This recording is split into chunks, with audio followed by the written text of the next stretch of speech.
अस्सलामुअलैकुम नाज़रीन इकराम, उम्मीद कामिल है कि आप ठीक होंगे और खैरियत से भी होंगे। नाज़रीन इकराम, आज फिर एक नई वीडियो के साथ मैं आपकी खिदमत में हाज़िर हूँ। उम्मीद है कि आपको वीडियो पसंद आएगी। वीडियो पसंद आएगी तो वीडियो को लाइक लाजमी कीजिएगा, मेरे चैनल को सब्सक्राइब कीजिएगा और वीडियो को दूसरे दोस्तों के साथ भी शेयर कीजिएगा ताकि किसी और का भी फ़ायदा हो। तो नाज़रीन इकराम, आज की मेरी वीडियो का जो टॉपिक है वो है अंडे की जर्दी।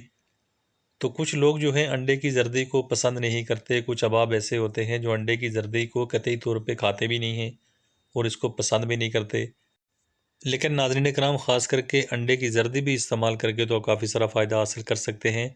सफ़ेदी भी आप खाएँ, कोई इशू नहीं है, लेकिन जर्दी भी आप इस्तेमाल करेंगे तो काफ़ी सारा फ़ायदा आपको हासिल होने वाला है।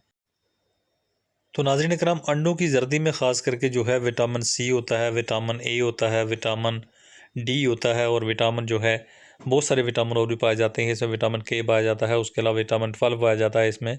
तो नाज़रीन इकराम, ये अच्छा खासा सोर्स है मैग्नीशियम का, कैल्शियम का, तांबे का, सेलेनियम का। तो नाज़रीन इकराम, इसको इस्तेमाल करके तो फ़ायदा उठा सकते हैं। लेकिन जर्दी हो या सफ़ेदी हो, अंडा किसी भी किस्म, किसी भी तरह से आप इस्तेमाल करें, अंडा देसी हो या परदेसी हो, अंडा किसी भी किस्म का हो, वो आप इस्तेमाल करेंगे। लेकिन अंडे के ऊपर आप नमक छिड़क के इस्तेमाल नहीं करेंगे। ख़ास करके वो लोग जो ब्लड प्रेशर के मरीज़ हैं।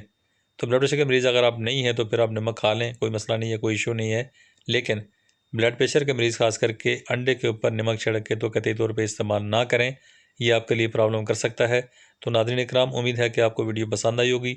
वीडियो पसंद आई है तो वीडियो को लाइक लाजमी कीजिएगा, मेरे चैनल को सब्सक्राइब कीजिएगा और वीडियो को दूसरे दोस्तों के साथ भी शेयर कीजिएगा ताकि किसी और का भी फ़ायदा हो।